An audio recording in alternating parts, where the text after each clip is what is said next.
but it was just brought to my attention, and I figured,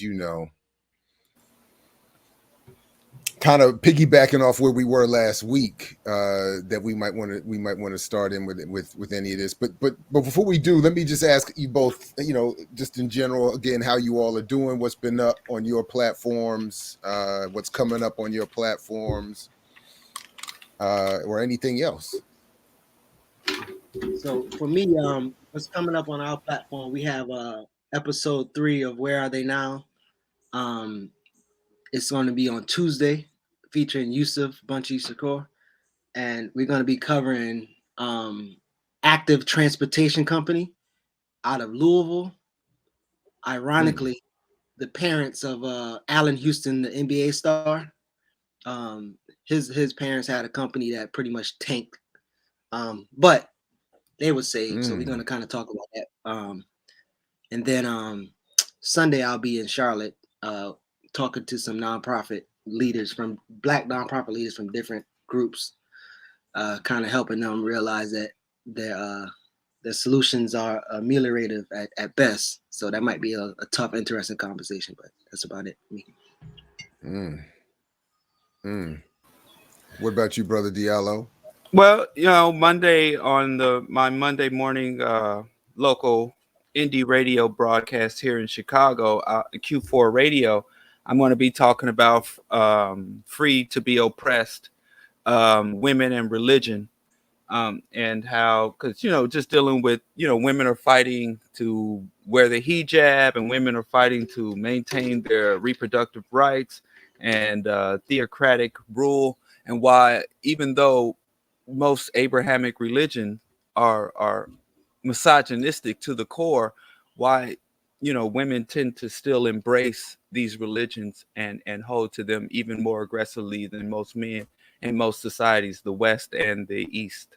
So I'm gonna talk about that, and finish my discussion about leftism and liberalism and conservatism, and why Black people get so confused about that, why we tend to jump around in these various political ideologies, and I think fail to really understand what they mean and how they impact us.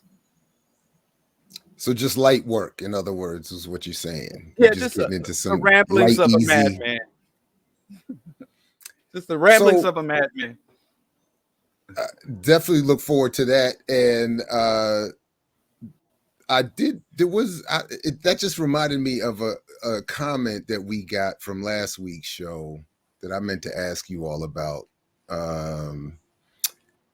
because I admit a bit of sensitivity to the critique. We got a lot of positive responses, actually.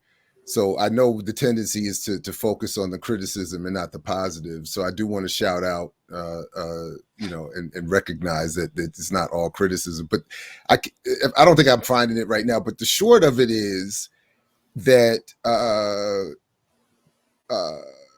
during our conversation about Angela Davis, Tamika Mallory, and Cardi B last week, I wanted to read. I should have had it ready. My bad. But the comment was essentially saying that we were accused of misogynoir, that 3 men talking about Black women in a critical way is inappropriate. And I have, so, and then I hear you saying, Brother Diallo, that you're going to be talking about women in religion. So I want to, what do you all think? What would your response be to that? And I'm sure you've gotten similar criticism before, that here we are as 3 cis het men talking about, in a critical way, these 3 Black women, because it's about to we're about to come back to that in a few minutes. I've been seeing that around the community, where it's like, I've had women say, men shouldn't have any opinion about women, and men have no right, because as a result of sexism and patriarchy. that men shouldn't even just have any opinion about women. I don't generally speak to that unless they deal with, the specifics of the critique, unless they say, these particular things that you said.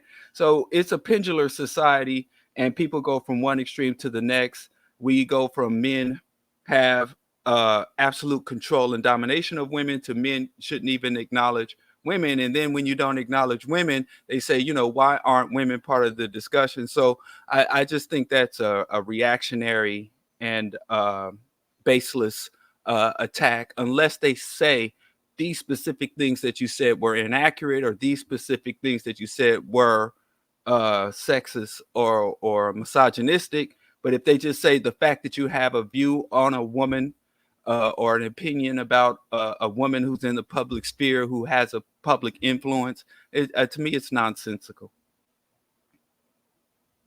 But if they could extract some point that was made or something that was articulated that can be identified as sexist, I'd be willing to hear it specifically. But the fact that I'm a man that has a point of view about a woman who has a point of view, and we're just not talking about their gender, or we're not saying, oh, these women have no right to have a voice. I mean, it's absurdist. Yeah. Go ahead, Geechie. Go ahead. I mean, I probably couldn't add much more to that. I think this concept, like I think I get accused of that probably often on social media, but they will skip over anything about Claudia Jones, Dr. CBS, or any of these people. So if I'm posting about these people all the time, and then I might make a critique of a favorite celebrity, that's really the only time that you hear it. And then on top of that, if we're talking about the work and the books and the content, if I'm talking about that, and these supporters haven't even read it or don't even know the details of the work, to me, that comment goes in the trash. Because, like, for instance, the one sister that says she support everything Tamika does says she didn't read her book, and I'm like, well, that's not a great supporter. But you couldn't even begin to tell me about her politics. So if we're talking about her politics, we're not talking about her personal life, what she did or didn't do, or these things, more so of her politics. So if DeRay McKesson was still popping right now, I'm pretty sure his politics would be getting challenged too as well. But today, and even last week, I guess that was last week, we also talked about Nard or Charlemagne as well, which is kind of he's coming up again today, right, too. Right. Like it's yeah. It's, so he but so he's the kind of the front man for that, and So that in itself is something else. And this last thing is one of his goals and one of his approaches to engage with me is always telling me how much he loved Black women and how much he put Black women in place. God, Black women, and something else he said is his saving grace. And so this concept of the type of Black women you put in, right? I'm pretty sure there's Black women in the chat that I could put you up right now that's probably not gonna like anything that you say. So yeah, I think it's just like, like what Diallo said, I would want one of them to kind of step up on the platform or step up and present, okay, this is what was sexist, misogynistic, blah, blah, as opposed to the points. Here's the comment. I found the comment, and it's from Everything is Politics is the name. And it says, I'm usually a fan of a fair amount of BPM content, but this one, I mean, I've only seen a few minutes. This is the line that got me. I've only seen a few minutes of this, and it's already conjuring misogynoir. So I was like, all right, so you don't just in a few minutes, but I've said this in one of my previous comments, and I think it also applies here. BPM needs a Black womanist host show. Kim and other women are great, but they aren't necessarily academics. A Black woman gender studies theoretical perspective would be greatly valuable. Don't get me wrong, these women aren't perfect, but my question to the hosts are any of us, are any of y'all? I mean, let's take out the speck in our own eyes before we take out the speck in another's. None of your viewers know what skeletons y'all got in your wardrobes. This somewhat comes off as self-righteous, essentialist, and a tad bit bitter. An all-male panel, I mean, women can be misogynistic too, of course. Plus, how are all of these theoretical critique pushing the dial for Black struggle? It just feels sensationalist, and I'm not here for it. So my first issue is I've only seen a few minutes of this. that quote. Like, you can't, like, that's not fair. And to my point, and just personally, I don't think one show we do with all men should be seen as representative of all that is done by me or us here. We've invited many Black women academics to host a show.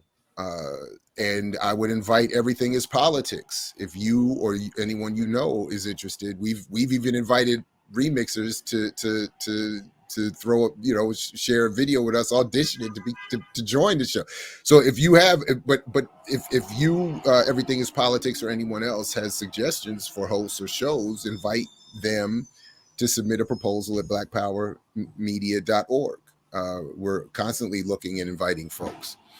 And we invite women and have invited many women and launched shows for many women actually on this platform and in my own work separately. So anyway, I am sensitive to that criticism, but I just want to make sure we're all being taken in context here.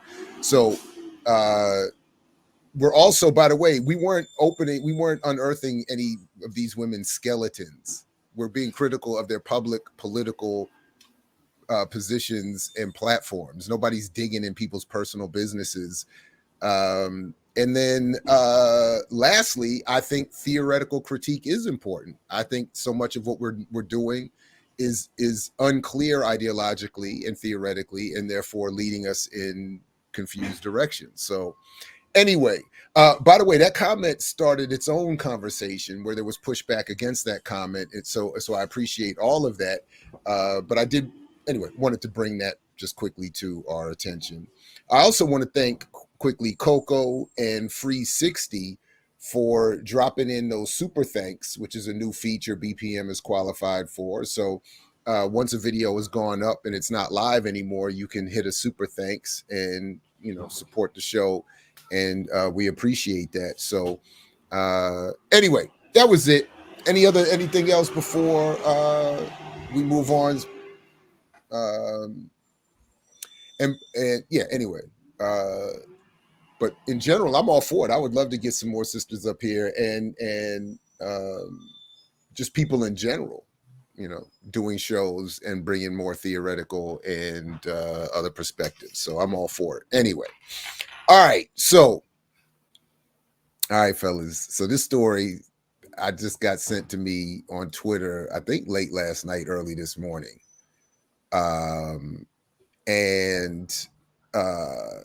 So let me just go ahead and pull this up here real quick. And let's get into this because it dovetails nicely, of course, off of what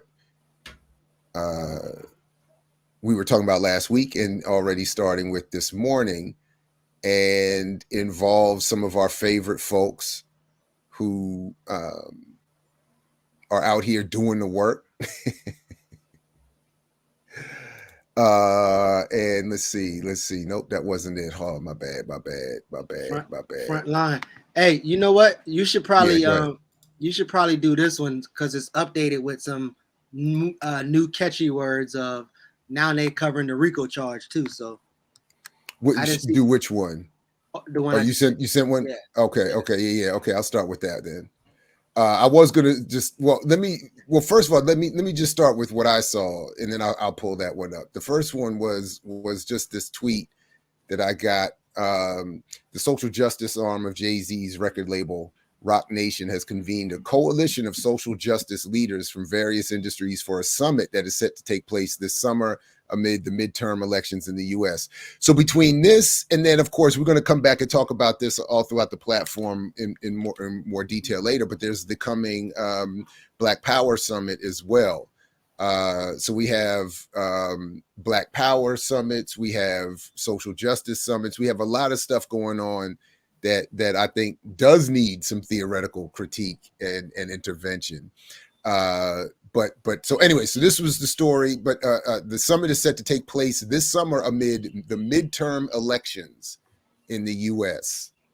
So we're about to get back into that, and maybe Diallo and I can get back into our sheep herding disagreement or whatever that was from last week. Oh no, this was a different story. Hold on, I'm gonna come back to that in a second. Let me get the one you wanted us to look at, Geechie. Okay, here we no, that's not it. This is it. Here we go. Jay-Z's Rock Nation to take on RICO, police brutality, and criminal justice reform. Rock Nation has assembled a coalition consisting of social justice leaders from various industries for a summer summit taking place amid the midterm elections in the U.S. It is one of their latest initiatives to leverage the power of hip-hop lyrics, music, and culture, currently targeted in RICO cases nationwide to address police brutality and criminal justice reform. Definitely check out the Riot Starter episode from last night where they were talking about that case in detail. And I have to go back and finish it myself. These children demanding parenting continues to interrupt my media consumption, so I have to come back and finish that. But was there something else in this particular that you wanted to look at, Geechie or Diallo? I mean, I think it's interesting how obviously they just threw the RICO in there, because again on the other article it says nothing about the RICO, but it doesn't go into detail. But also, again, if you having freedom of lyrics, I don't know if they want to say, hey, whatever these rappers say on wax, you can't use against them in court. I don't know if that's going to be their thrust. But I mean, if this is what your rapper is promoting, so you got several rappers in Rock Nation that I would think it gives some kind of gangster rap and guns and shoot somebody or whatever. So I think that would be interesting to kind of look at the RICO charge in that aspect. I mean, again, I know it's still kind of like a social justice issue, but it seems like it's only because of the rappers, the black elite is being funneled in. That's why they kind of concerned about it. So, yeah, it's kind of because I don't support using art as a means to convict someone, but evidence is evidence. So if you commit a crime and then you articulate that crime, whether it's in a conversation or in a painting or in a photograph, and so I saw the prosecutor that was bringing the RICO case, who was a black woman, and she said, we don't use lyrics, we use evidence. And when we're building a case, and they've been following this since 2015. So if they're when he said one lyric in particular, they're taken from Young Thug, and he said, I shot that boy in front of his mother.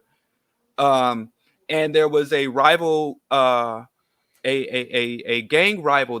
That's what their terminology, a rival gang member. But I mean, when I was in Kansas City as a child, I was on the gang list. So whenever I see the authorities talk about gang members, I know it's pretty arbitrary.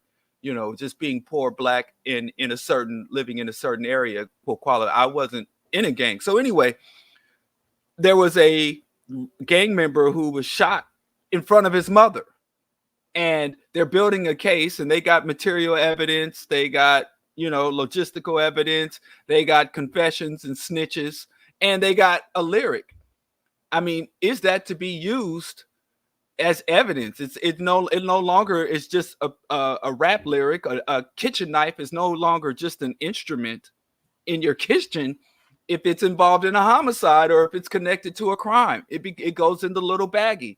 So I just can't fully get with the whole, well, you can't use lyrics. I'm like, well, you can't murder black people in your community and have a ongoing criminal enterprise that targets and exploits poor and working class black people.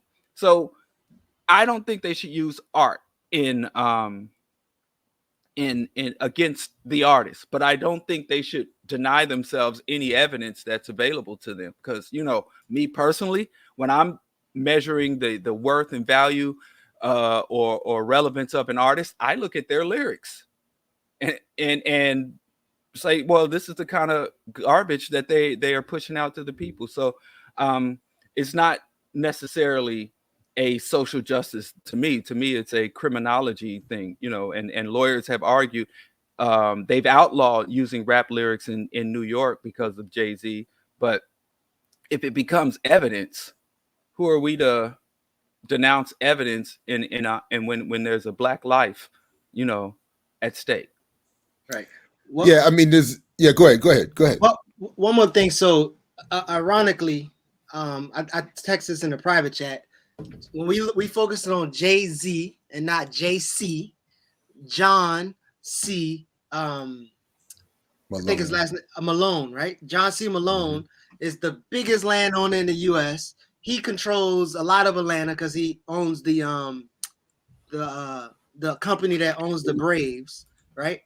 And so when you start, one of the things that's always kind of frustrating to me is like you got Rock Nation owned by Live Nation, owned by Liberty Corporation, owned by John C. Malone. It's kind of like it's. I know we talked about this last week, but it's like, at what point will we look at these people politics and what they do and what kind of social issues they cause by hoarding cash resources and stuff, and then they're gonna also fund a rapper or entertainer who's doing social justice to fix those issues? It's kind of like it's stupid to me. So there's a lot. Just quickly, there's a lot of overlapping things going on here, and I'm glad you mentioned John C. Malone because he's also relevant as the American billionaire who's best known for chairman of Liberty Media. Now that's interesting because I always thought he was originally British, but he was born in Connecticut. So, but he is also the initial founder of and major investor in Black entertainment television.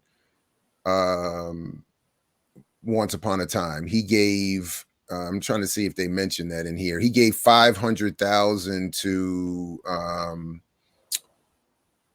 Bob Johnson to start BET to Johnson's $15,000 initial investment. I'll have to find that part later, but so I thought I just think that's interesting that here he is back again again indirectly involving himself in Black politics.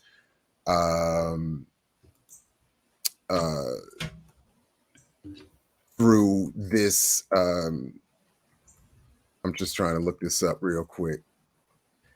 But through this this latest venture here. But let's see. Yeah, all right. Anyway, it's the same guy, but just come back to that. But anyway, what else did you want to say about John Malone? Because I just wanted to highlight that point real quick. I mean, I think just chasing the money and how he get the money. I mean, they, people, refer to him as, obviously the person who owns the most land. He has enough land to, I think they said, to cover Maine or a couple states. But again, I just think this concept of these people, like when you think about the social justice issues that you're talking about, the funders of these people are literally the cause of the same issues that you're talking about. And, I know, again, we seen this merging of entertainment and activism and social justice and stuff. It's just kind of like, to me, it's sickening. But again, when you critique it, it's almost like you're hating or misogynistic, all these other things. But by the way, they work together again. By the way, I'm sorry to have gone into this little side. John Malone partners with Bob Johnson to help minorities increase retirement savings. So this is from 2020. They linked up again. I invested along Bob when he launched Black Entertainment Television. When Bob approached me to talk about his work with 401k auto portability, I recognized an opportunity to extend that work into practical ways to achieve inclusive capitalism. So Malone has a long history of this sort of involvement. And again, I've raised this question for years. How could BET ever have been considered black when the initial investment was $500,000 from Malone to Bob Johnson's $15,000? It doesn't matter whose name is on the door. You already know what the deal is when you have that kind of. Yeah. Anyway, go ahead, Diallo. Yeah. BET was honest. It was black entertainment, not black ownership. You know, it was black. It was there to entertain us. That's what it was there. And so, but I'd like to, address, because Jay-Z has been very honest, even going back as his initial, when he first started entering politics, he was actually mentored into being I don't know if we even have a term for it, like a compassionate mogul, like with Bush and his compassionate conservative, like using his influence to help us. Remember Russell Simmons and the Rockefeller drug laws way back in the early 90s and all that. So we've always had artists involved in the struggle. I'm not against artists being political. All of my favorite artists are highly political. You look at any struggle, there's always been music and art and even theater and movies attached to any movement, whether it's Black liberation and empowerment. You got Holly Gierma and making movies about, from Sankofa to movies about the Ethiopian resistance to colonization. So I'm not against artists being political Fela, Bob Marley. We've got a long history of that. So I don't want to just say, oh, he's a music guy, or he's a rapper and he's trying to get into politics. I don't have a problem with that. My thing is, what is his ideology? What is his political slant? What is his agenda? And Jay-Z has been very clear that he's monetizing Black suffering. He's monetizing Black resistance. He's turning it into a brand, and he's using it to elevate his brand. And that's why they show up on cue during these election cycles. We got all this time in between election cycles where we don't hear from these prominent leading Blacks. And soon as an official election cycle comes, they come out and they start to voice. Ice Cube with his contract with Black America, and now Jay-Z with his social justice thing. So Jay-Z's ideology is fundamentally damaging and fundamentally counter to the interest of the masses of Black people. They want to enrich more. They actually want to reach into the community, extract a few of us to turn into more Negro elites, who are then going to turn around and act against our interests and align with the white elites. And this is going on. So what we should do is begin to show the amount of support and love to truly revolutionary and conscious artists, because art is central and necessary to any political struggle. I absolutely. So again, I'm with you on that. I don't begrudge artists becoming activists. I'm much more interested in their politics, but I'm more interested in anyone, activist, artist, etc., who is promoted and supported to represent the struggle in certain ways and then takes us in certain directions. So that's why my interest in this was piqued. So when I looked at this story from ABC News about the St. Jay-Z's Rock Nation, so again, they're very clear. This is about the midterm. So now in the few hours before the show that I had, I was not able to find what I was really looking for. So if anybody gathered here or in the chat wants to do this, please help me out with this. But I was looking for specific donations coming in from either Act Blue or some other Democratic Party funding source into this endeavor. I haven't found the direct tie yet, but I think we've got a couple of clear links that I'll show you in just a second. But I was curious to see, like, is the Soros money pouring in, or how much of it, and how is it being, all that kind of stuff, because this is clearly about getting support for the Democratic Party, and not really raising any sort of level of political consciousness among the people. But the social justice arm. Okay, so this, and I wanted to remind myself that this is meant to be the social justice arm of Jay-Z's record label, Rock Nation. Has convened, again, this coalition of social justice leaders from various industries. The United Justice Coalition was assembled by Team Rock, which leads the label's philanthropic initiatives and is set to gather in New York City on July 23rd to raise awareness about racial justice and policy issues impacting people of color across America. Dania Diaz, Rock Nation's managing director of philanthropy, told ABC News the team hopes the summit will lead to political action and engagement amid the midterm elections. Now, of course, they can't say, please go vote for the Democrats, but that's clearly what the goal is. There's your boy, who's going to be one of the main invitees. Headliners include radio host Charlemagne the God, civil rights attorney Ben Crump, Dream Corps founder Van Jones, Until Freedom co-founder Tamika Mallory, and professor and author Michael Eric Dyson. So they had all my favorites, my man. That's your boy. So they got your boy, they got my boy, they got the whole crew. Van Jones, definitely Diallo boy. I'm telling Van you, Jones. definitely, this is going to be the winning team. There's Roger Goodell smiled up with Jay-Z as Jay-Z took over and destroyed any potential good that might have come from Kaepernick's efforts. But Jared, real quick. So yeah. I think one of the key things what Diaz says is an opportunity for people to really learn about issues that impact their communities, which is a lie. It's not going to happen. Issues that are going to inevitably come up in the midterm elections. Now, the major part is this, but also, getting them to register to vote first and foremost, right? So, I mean, I think all this camouflage and RICO and all this other shit you're talking about, the main thing is going to be registering people to vote and then pushing them to the vote for a certain group. Ironically, again, when you think about John C., he bankrolls Trump administration. So it's kind of like the person who's funding and controlling you bankrolls Trump, and it's just, to me, it's just, man. No, but don't worry, because they have an advisory board at the United Justice Coalition from Rock Nation that is going to take care of all of that. So you have Jonathan S. Abadi, the co-founding partner of Emery, Selly, Brinkeroff, and Abadi LLP, has a diverse trial and litigation practice with extensive experience in both federal and state courts in the area of civil rights. All right. So you got a civil rights attorney.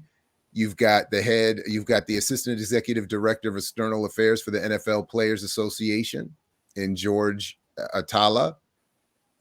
Susan Taylor Batten is president and chief executive of ABFE, a philanthropic partnership for Black communities, established in 1971 as the Association of Black Foundation Executives. So she's involved. And Bradley Bridge, an assistant defender at the Defender Association in Philadelphia. So I'm sure I don't know much more about him either. But then, you got Charlemagne. I'm sure you got you got Ben Crump, as we said. You've got Dr. Dyson's wife, I believe, who is the founder of Public Relations and Women's Global Institute. I mean, so in other words, we've got this really good crew that's going to make sure, of course, Dr. Dyson himself, your man Van Jones, who is always on point and ready to be there for the people, So anyway, it's a good crew of folks here. Gayle King, my son, there's Tamika Mallory, Carmen Perez, some names that we might recognize: Rashard Robinson from Color of Change. Can you stop scrolling? I'm scared my face might pipe up. You need to wait to see. Everybody, slow down, man. I don't even know. Everybody there. Ebony in the building. Slow down. K. Williams, Revolt and Black News. So that's Sean Diddy's outfit. Yeah. So anyway, it's a good crew. I mean, they're going to gather and they're going to solve all of the issues, all of the problems. you know.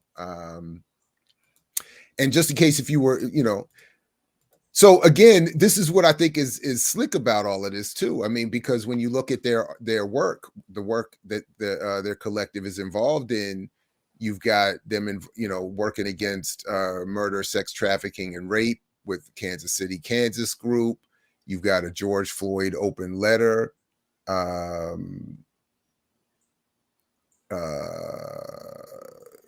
Governor Tim Walz. Whoops. And it included an excerpt from Dr. King's speech, you know, the Parchman prison statement,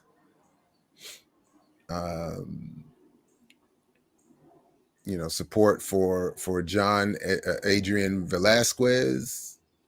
I mean, so, you know, Block Power, which I think is a kind of a shady appropriation of Black Power, but partnership with Register to Vote, which I do know pops up in opensecrets.org funding information, is, you know, obviously connected to the Democratic Party.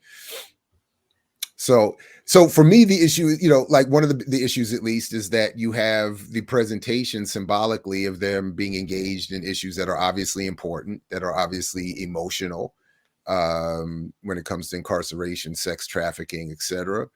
But again, with the ultimate goal of just bringing us back. And this would be my point about the sheep herding is bringing us back or keeping us in, so that when people start to concern themselves with these issues, they don't stray off that Democratic Party farm. And of course, with, you know, there being no real solutions coming from that party as it's currently established. So anyway, that's some fascinating stuff there. And these are and then of course they are meant to gather in symbolic, nominal, and I guess literal negation and replacement of actual people doing, you know, grassroots, radical, militant, political, organizational effort. So Jay-Z get paid twice, and so because since they represent Van Jones, that mean they get a percentage of Van Jones cut too, huh? Because he signed to the Rock Nation. Oh, he signed to Rock Nation? Yep. Oh, wow. As a what? Personality, they say. Yeah, public like they manage his bookings, book tours, and stuff like that. He's a Rock Nation performer. Oh, wow. Rock Nation. It's the Rock. So he'll be at the next Super Bowl too? Probably. Yeah. But you know, we're kind of, because we understand the hustle, you know, and I never said that the Democrats don't engage in, you know, manipulation of the black vote. You know, my only my only position was that Bernie's candidacy, I don't think, was some type of mass conspiracy to manipulate people to vote Democrat. And when Bernie ran for office, there wasn't even any threat of a mass black exodus or a mass voter exodus from the Democrats. So, you know, you don't really need to organize to stop something that wasn't in the process of happening in the first place. But we do have to acknowledge, in terms of the Democrats, I don't know, you know, I came up in a red state, you know, I travel through the red states all the time, and I live in a blue state. There are some, you know, measurable differences, you know. Here in Chicago, we just had bail reform. There are a lot of people at home with their families, able to go to work and sustain themselves while they're awaiting trial or under charges because of bail reform. We have a Democratic prosecutor here who is refusing to bring cases, minor cases, those minor harassment cases, traffic, minor drug offenses, nonviolent offenses, where the police are constantly stopping and harassing black people, taking them into custody, booking them into charges. And this black Democrat says, I'm not prosecuting all these cases. And she's literally at war with the Chicago Police Department, the Chicago police unions. We had a moratorium on executions here, put forward by a Democratic governor, when before the Republican governor was refusing. Even though I don't support minimum wage, I support a maximum wage. But in terms of even the minimum wage laws, I know a lot of people whose lives were directly affected by the mandatory $15 an hour minimum wage here in Illinois.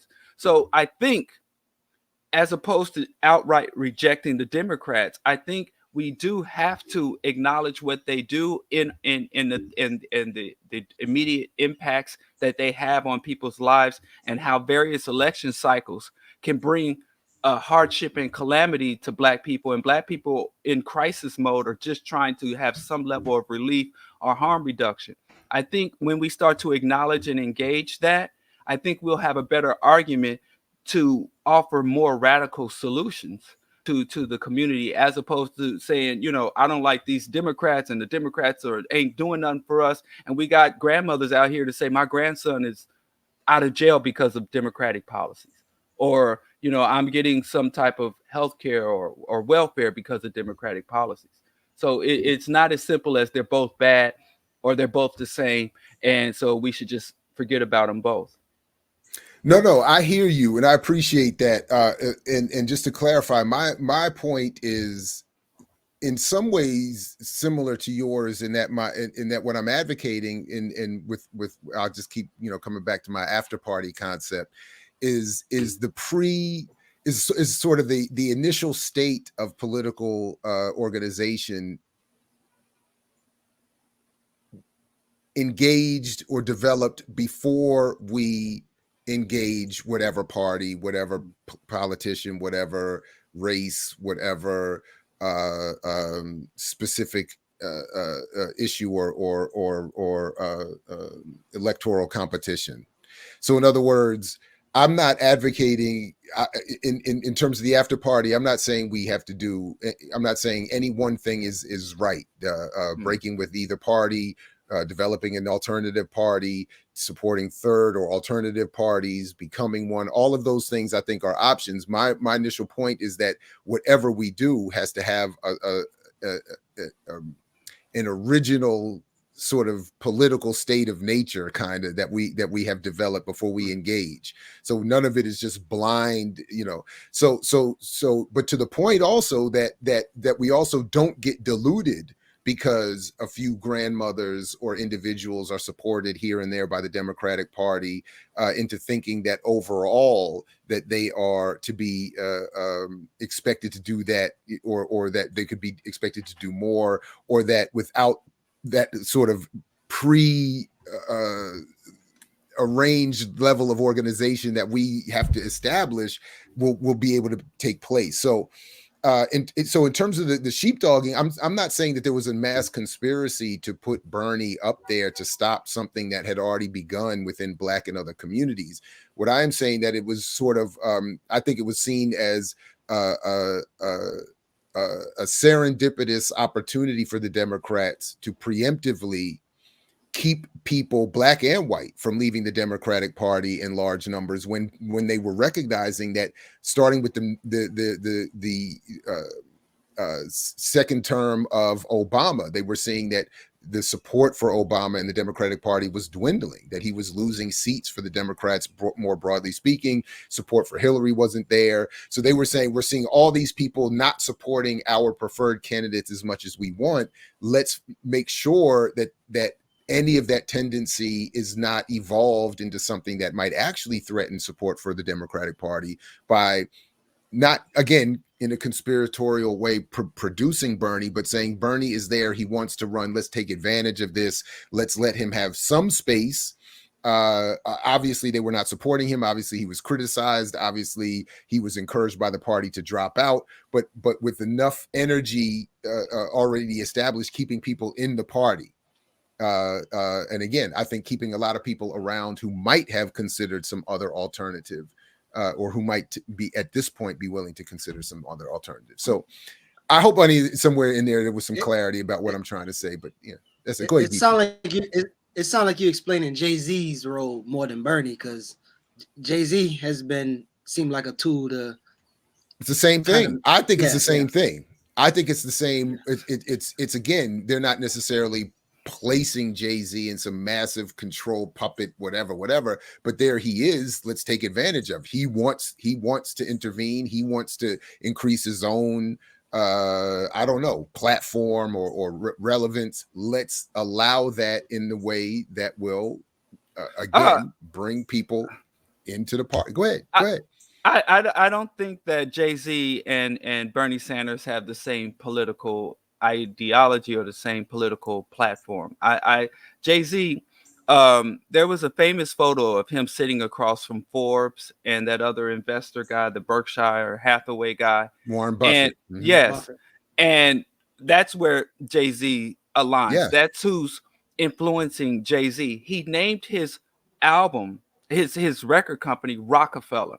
Rockefeller, the first billionaire in the United States, was very big on philanthropy. You know, when I was young on welfare, living in the projects, I was able to do some things on Rockefeller grant, Rockefeller Foundation, K. Kellogg Foundation, Ford Foundation. You know, when I would get, little grants, or they'd give us some resources for the local Boys and Girls Club, it had on the paperwork, it would have those little logos of the Rockefeller Foundation, K. Kellogg, and DuPont. So that's where Jay-Z is, which is a world away from. In fact, these people hate Bernie Sanders. They hate Bernie Sanders. Bernie wants to tax these people, whereas Jay-Z is more on some let them eat cake type liberalism. Where Bernie's liberalism, he's more so a reformist. He does want to tax the elites. And I'm not saying any of this is a solution for Black people, but it is. Even if you look at the Democrats as opposition, in opposition research, you have to acknowledge within the Democratic Party, there is some divergent views and divergent interests and some divergent agendas. But the apparatus itself, right? But the apparatus itself puts limits on that. So I'm not saying Jay-Z and Bernie are the same. I'm saying they are being differently used, or they have different approaches to the same use. But the apparatus that controls the Democratic Party does work to put limits on those differences within the party. So you might get a Nancy Pelosi, you might get a Rashida Tlaib, you might get Bernie Sanders as an independent flirting with the party here and there. Right. But so there are differences, but overall, those massive changes that most of us want, they're not going to be allowed to come through any of the candidates.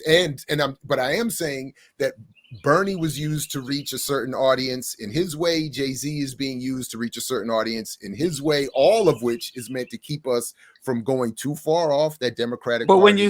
when you say being used, that implies a user. Who is the user if he's being the National Committee, the DNC, the major donors, the elite in the Democratic Party that have been in place going back specifically to the Clinton era to make sure that party doesn't go too far to the left. Yeah. Oh, yeah. But wait.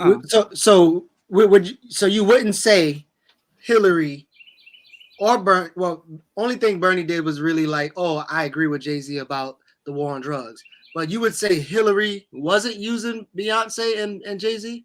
Who, me? Yeah. When you say no, I'm not saying that at all. Oh, okay. No, when he said Bernie and Jay-Z were being used, that's what I said. They're being differently used. They're being used similarly in their different. Their differences are being used similarly. I'm not saying they are the same. There's a difference between being used and capitalizing on something. Like if someone goes, if there's something like Young Thug goes out and makes some statements about Black Lives Matter. He made some statements about poor people and reproduction. So then when he does that, or Kevin Samuels, or somebody who's prominent does something in the public sphere, and then I use what they said as a springboard to inject deeper issues or a deeper, more radical analysis, is what I do a lot, where if I bring up Kevin Samuels and the concept of a high value man, and I call that plantation, and I did a whole write-up on the worth and worthiness of Black people and how we define our values and worth and worthiness based off Kevin Samuels' absurdist rhetoric. I use that, but I didn't use Kevin Samuels. I have no control. Kevin Samuels is not working for me. So taking advantage of a situation is what they all do. The DLC uses the horrendous policies and behaviors of the Republican Party. They use anything. So saying that they were opportunistic and tried to take advantage of a bad situation that they didn't want. They didn't want that situation, but of course they're going to maneuver. But when we put it in the context of, oh, Bernie was used, that leads us towards conspiracy and that he was cooperating, coordinating, and working on behalf of the DLC as opposed to working against the DLC. And I also, just one more thing, I kind of resent y'all making me, the Democratic devil's advocate. I'm not a Democrat. I don't advocate for the Democrat. I'm just trying to, just make the analysis more pointed. I just don't think that's accurate to say that he was being used. The DLC and the DNC took advantage of a situation, or tried to really they were regrouping and trying to recoup losses that were brought, and the loss of legitimacy that was brought by Bernie's candidacy. So I think use and take advantage, there's like a fine line between it.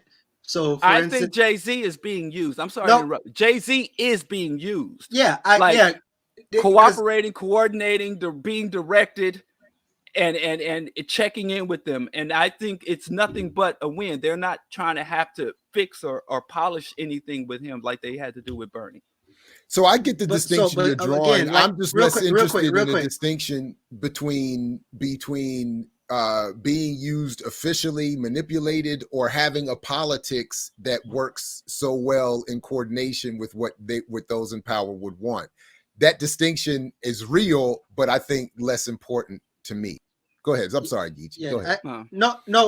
I think that's kind of what I was alluding to with like an example of, I know in sports, like for instance, if I'm a receiver and I'm blocking a person who's stronger than me, I know they're going to try to overpower me. So I'm going to use their strength against them. So I'm manipulating them that they come in at this certain kind of way, but I'm also like literally using their strength against them. So I feel like the word is, I would agree, is like kind of insignificant, but at the end of the day, like there's a difference. Which politics is getting run at the end of the day? Like who, when you say capitalize, who's benefiting from it at the end of the day? Like rather you say use, or like, of course, Bernie didn't have a contract like Jay-Z has a contract with these people. But yeah. But let's say, I'm sorry. Go ahead. Let's say at this summit, Jay-Z gets on the stage and holds up a copy of The Myth of Black Buying Power, and then he just starts rambling on, doesn't even reference it. Then we're like, oh, Dr. Ball's being used. That's totally different. That's totally different than him getting up and holding up one of Van Jones's books and then starts to ramble on. And so when you say used, it implies a conspiracy. And I'm only saying this is because in the Black community, there's, number one, the rhetoric, oh, it ain't no difference between Democratic and Republican. Oh, Bernie's just another, conspiracy or trick played on us. And so all I'm seeking is, I think the nuance is important. I just think it's important in Black people's political analysis and understanding how to remedy these problems of being stuck in a two-party duopoly, and the myriad of issues that emerge from being stuck in a two-party duopoly. And in order to defeat, or as voters ourselves, use the Democrats as for harm reduction, resource extraction, or disruption, or whatever we try to do with our positions within the political landscape. Again, I get it, but the problem with your analogy is that my book doesn't support the politics of Jay-Z. So at best, he would be accused of attempting to co-opt my work for his purposes, whereas the work of Van Jones politically does support the work of Jay-Z. So whether he was officially directly manipulating Van Jones or simply being able to use the work of Van Jones for his own political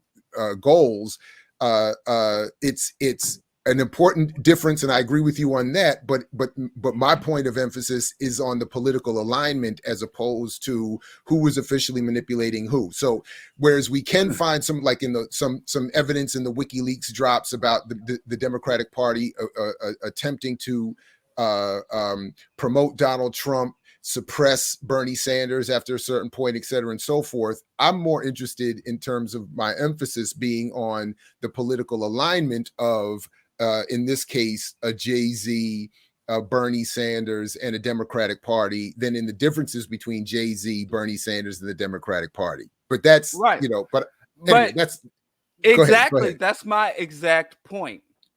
Bernie's policy platform did not align with the Democratic Leadership Council or the DNC, which is why at a certain point. Right. At a certain point. I mean, just the point where it's most relevant. I have a lot of problems with United States itself as opposed or governance and all that. But in terms of single payer health care, increasing the upper income tax rates to New Deal levels. Right. Right. Just those but knowing things. that he was not going to get the nomination and also was going to support the nominee is my point. That's how Bernie was being used. Bernie was never going to take his people out of the party. He was never going to fight for the nomination till the end. And that was, I think, understood. And which is why, even though he may have differences with the party up to a certain point, he was not a threat in the way that people would have hoped, because as I predicted, and he did, I'm not leaving the party, and I'm telling you to support Biden. So, he leaving the party, he wasn't a Democrat. He only became a Democrat. He was an independent senator. Right, but he never advocated his followers break from the Democratic Party, right, and because he never advocated that they not support Biden. That's my point. Right, and if you were his chief advisor, would you have told him to do otherwise within absolutely the political? All right.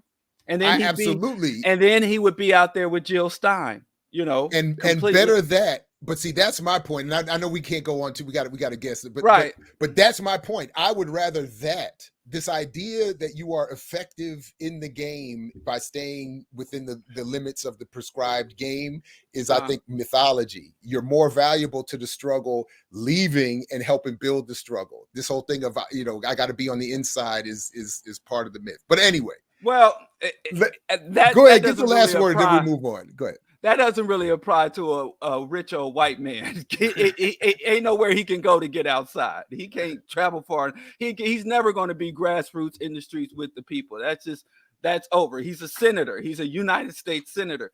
But I'm saying, just from my mantra for U.S. politics is to be distant and calculating. And just from looking outside and just understanding the machinations that go on in internal politics, they were politicking. So I no longer support Bernie Sanders. I would also agree that Bernie Sanders should have just self-destructed before he allowed himself to be fully integrated into the machine. I agree with that tactic as well. I just don't agree with the analysis that his campaign was a sheepdog, or that he's just like being used like Jay-Z, or that he was used. I just don't think that is a critique that really informs us about the power dynamics and the struggles, and it doesn't really inform us on how we can engage the political structure to benefit our community.